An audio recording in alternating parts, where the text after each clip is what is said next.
Bonjour à tous. Alors nous allons aborder le sujet de la structure cellulaire. Donc pour commencer le chapitre, je voudrais rappeler que nous avons des organismes autotrophes et hétérotrophes. Les organismes autotrophes sont par exemple les végétaux qui eux peuvent synthétiser leur propre matière organique à partir de manière minérale grâce à la photosynthèse. Donc avec l'énergie solaire, avec le dioxyde de carbone et l'eau avec ses minéraux, ils sont capables de fabriquer du sucre et de l'oxygène. Et nous avons également les organismes hétérotrophes qui, eux, donc nous également, sommes incapables de fabriquer notre propre matière organique à partir de matières minérales. Pour fabriquer notre propre matière organique, nous avons besoin de nous nourrir de composés organiques qu'on va aller prélever dans notre environnement. Alors, les êtres vivants, qu'ils soient autotrophes ou hétérotrophes, sont composés de cellules. La cellule, c'est la plus petite unité qui est donc comme les briques euh, qui construisent notre corps, donc notre corps ou les corps des animaux, des végétaux, des bactéries, etc. Donc tous les êtres vivants possèdent des cellules. Certains êtres vivants possèdent une seule cellule alors que d'autres en possèdent plusieurs. Donc vous pouvez voir ici des exemples de cellules, notamment des cellules végétales, animales ou bactériennes. Alors si on regarde la cellule bactérienne de plus près, on peut voir que la bactérie est composée d'une seule cellule, alors que nous, par exemple, nous sommes composés de milliards et de milliards de cellules. Et si on regarde donc de plus près cette cellule bactérienne, on peut voir que le matériel génétique de la bactérie n'est pas contenu dans un noyau, mais donc tout simplement parce que la cellule bactérienne ne possède pas de noyau. Les cellules donc, qui ne possèdent pas de noyau s'appellent des cellules prokaryotes, donc sans noyau, alors que les cellules qui possèdent un noyau, comme les cellules animales ou végétales, elles s'appellent des cellules eucaryotes, donc avec un noyau. Donc les cellules bactériennes ne possèdent pas de noyau, et les cellules animales et végétales possèdent un noyau dans lequel est contenu le matériel génétique, notamment donc l'ADN.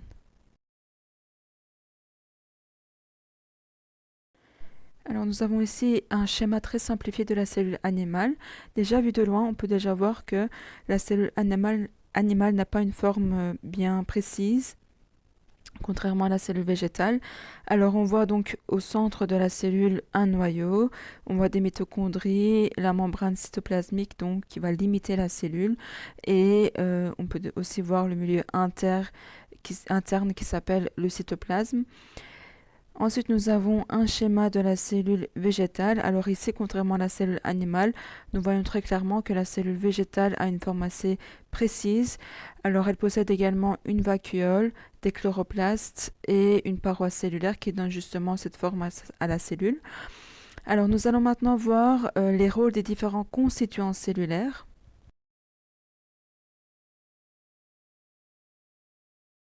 C'est-à-dire les rôles de ces mitochondries, chloroplastes, etc. Avant de commencer à vous citer les rôles des différents constituants cellulaires, il est important de comprendre le principe de protéines qui sont justement produites dans notre corps et le principe de la génétique.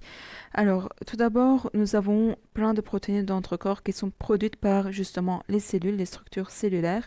Alors, les protéines sont des grosses molécules qui peuvent accomplir toutes sortes de tâches dans les cellules. Donc, par exemple, elles peuvent faciliter la réaction, la réalisation de certaines réactions chimiques.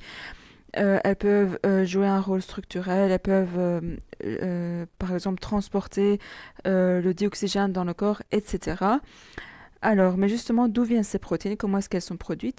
Il faut savoir que c'est notre matériel génétique qui va donner l'ordre à nos cellules de produire ces protéines. Donc l'ADN qui est contenu dans le noyau cache justement cette information génétique, et les gènes qui sont donc une séquence d'ADN indiquent à chaque cellule son rôle dans l'organisme. Donc sur leur ordre, elles synthétisent des protéines. Donc c'est la traduction du code génétique qui est caché dans l'ADN. Et donc, sous l'ordre de ces gènes, nous produisons, donc nos cellules produisent des dizaines de milliers de protéines. Chaque protéine a un rôle différent à jouer dans notre corps ou dans le corps d'autres animaux et végétaux ou bactéries. Et donc, par exemple, nous avons nos hémoglobines, qui sont les protéines qui servent à transporter l'oxygène dans le sang. Nous avons l'actine et la myosine, qui sont des protéines qui servent à la contraction des muscles. Nous avons nos anticorps, par exemple, qui sont également des protéines qui protègent notre organisme des corps étrangers, etc., etc. Donc voilà le rôle de l'information génétique, de l'ADN et des gènes qui sont contenus dans le noyau cellulaire. Donc c'est dans le noyau de nos cellules que se trouve le matériel génétique et plus précisément le noyau cellulaire est donc une enveloppe nucléaire et il est délimité donc par une double membrane. Il y a des petites pores nucléaires qui sont en fait les petits trous qu'on trouve dans la membrane nucléaire. Et ce sont ces pores qui permettent le transfert des gènes entre le noyau et le cytoplasme, donc le milieu interne de la cellule. Étant donné que le matériel génétique, l'ADN, donc les gènes, les chromosomes, la chromatine, sont contenus dans le noyau, c'est dans le noyau que s'effectue la lecture et la copie du gène activé, donc de l'information génétique. Et ensuite, nous avons ce qu'on appelle l'ARN messager qui va transporter le message du gène à l'extérieur du noyau afin que la protéine puisse être produite par la cellule. Vous avez ici donc différents schémas et images du noyau dans une cellule.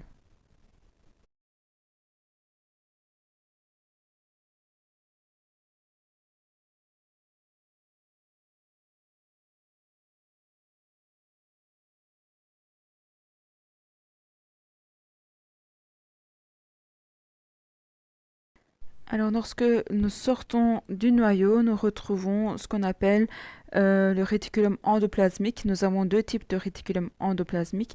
Nous avons le réticulum endoplasmique rugueux ou granuleux, qui est simplifié par RER, ou nous avons également le réticulum endoplasmique lisse.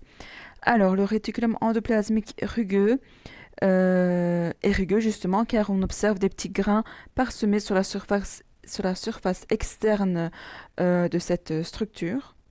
Ces petits grains sont ce qu'on appelle les ribosomes. On retrouve donc des ribosomes soit sur le réticulum endoplasmique rugueux ou alors dans le cytoplasme également. Donc je vais parler des ribosomes tout de suite. Mais si il n'y a pas de ribosome dans le réticulum endoplasmique, on appelle ce réticulum endoplasmique le réticulum endoplasmique lisse. Et ce réticulum endoplasmique lisse est impliqué dans la synthèse des lipides, dans la détoxication, l'accumulation du calcium dans les muscles, etc. Alors je reviens au réticulum endoplasmique rugueux qui contient les ribosomes. Donc je vais parler du rôle principal des ribosomes. Donc les ribosomes sont soit contenus dans le réticulum endoplasmique rugueux ou alors à l'intérieur de la cellule dans le cytosol. Et les ribosomes donc lisent d'abord le message qui est donné par le gène, donc par le matériel génétique, et suite à la lecture de ce message, les ribosomes construisent les protéines qui correspondent donc au message qui est donné. Et donc les ribosomes sont le siège de la synthèse, de la fabrication des protéines. Donc comme je l'ai dit, ça peut être des protéines très variées, tout dépend du message qui est donné par le matériel génétique. Vous avez ici un schéma de ribosome et ensuite une image du microscope de plusieurs ribosomes. Alors, nous avons, à part le réticulum endoplasmique et les ribosomes, nous avons une structure qui s'appelle l'appareil de Golgi. L'appareil de Golgi est un ensemble de saccules et de vésicules qui contiennent justement donc des protéines. Alors cet appareil assure le transport de nombreuses molécules à l'aide des vésicules qu'il génère. Il trie donc les protéines, les stocke, modifie et les transporte. Donc voici des images et des schémas de l'appareil de Golgi.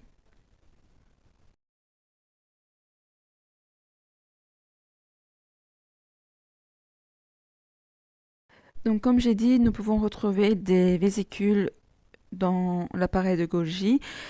Et ces vésicules, qu'on appelle parfois des lysosomes, servent en fait à digérer les grandes molécules qui ne sont pas utilisées par les cellules.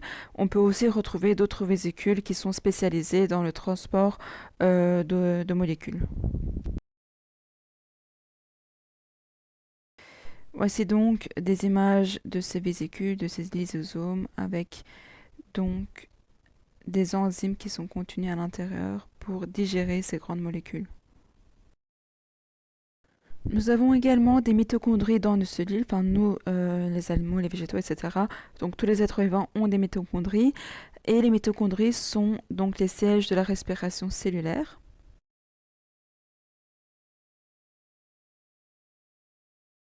Donc en respirant, nous inspirons du dioxygène et ce dioxygène passe donc dans le sang, puis après vont jusqu'aux cellules. Et c'est au niveau des mitochondries que la production de l'énergie va être réalisée grâce donc à ce dioxygène qui sera inspiré. Alors je vais vous afficher la réaction de la respiration cellulaire tout de suite. Donc voici l'équation de la respiration cellulaire. Donc grâce au dioxygène qui est donc inspiré et grâce au glucose, la réaction de la respiration cellulaire s'effectue dans les mitochondries et la production de dioxyde de carbone, d'eau et donc d'énergie est réalisée dans les mitochondries qui se trouvent dans les cellules. Voici à quoi ressemblent les mitochondries dans le microscope optique. Alors, les cellules comportent également ce qu'on appelle le cytosquelette. Alors, le cytosquelette est un ensemble de filaments qui est constitué de protéines. Et le cytosquelette contient également des fibres qui donnent une forme à la cellule, des microtubules et un centriole. Alors, il intervient dans les mouvements intracellulaires, migration des organites et division cellulaire que nous allons voir dans les prochains chapitres.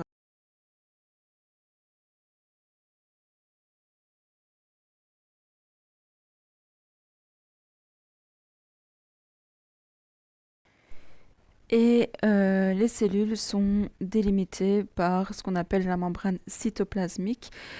Alors cette membrane est constituée de deux couches. On parle justement de bicouche lipidique car elle comporte deux couches de phospholipides. Alors elle est également traversée par des protéines transmembranaires qui sont spécialisées dans le passage des molécules. Elle contient également du cholestérol qui est localisé dans la zone claire et contribue à la fluidité de la membrane. Et elle contient également des glycolipides, des glycoprotéines et des protéines périphériques qui participent principalement à la communication intracellulaire. Les cellules végétales comportent quelques structures supplémentaires, notamment des chloroplastes. Donc on a dit que les organismes autotrophes, donc justement les végétaux, sont capables de réaliser la photosynthèse et les chloroplastes justement sont le siège de la photosynthèse et donc c'est dans ces structures-là que se déroule cette réaction.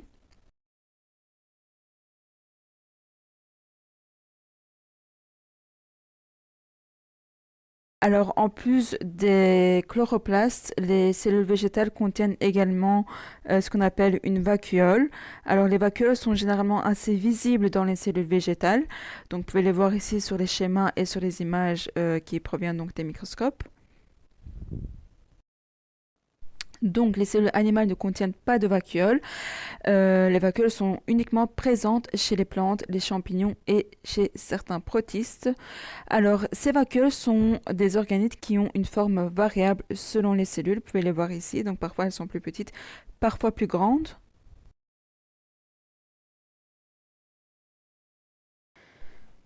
Les vacuoles concentrent 80 à 90% de volume et de la masse de la cellule végétale et elles contiennent surtout de l'eau, mais aussi parfois quelques molécules organiques comme des glucides, des pigments, etc. Et donc, elles ont un rôle de maintien de l'homéostasie cellulaire. Elles permettent également une pression suffisante à l'intérieur de la cellule pour maintenir une rigidité de certaines structures. En plus de la vacuole et des chloroplastes, la cellule végétale est entourée par une paroi cellulaire. La paroi cellulaire entoure justement donc la cellule végétale et offre à la cellule végétale une structure sur laquelle elle peut exercer une pression, et c'est dû à la présence de la paroi cellulaire qu'on observe généralement une forme assez régulière au niveau des cellules végétales, et donc justement parce que la paroi cellulaire donne une forme stable aux cellules végétales. Il faut également savoir que les cellules bactériennes contiennent également une paroi cellulaire.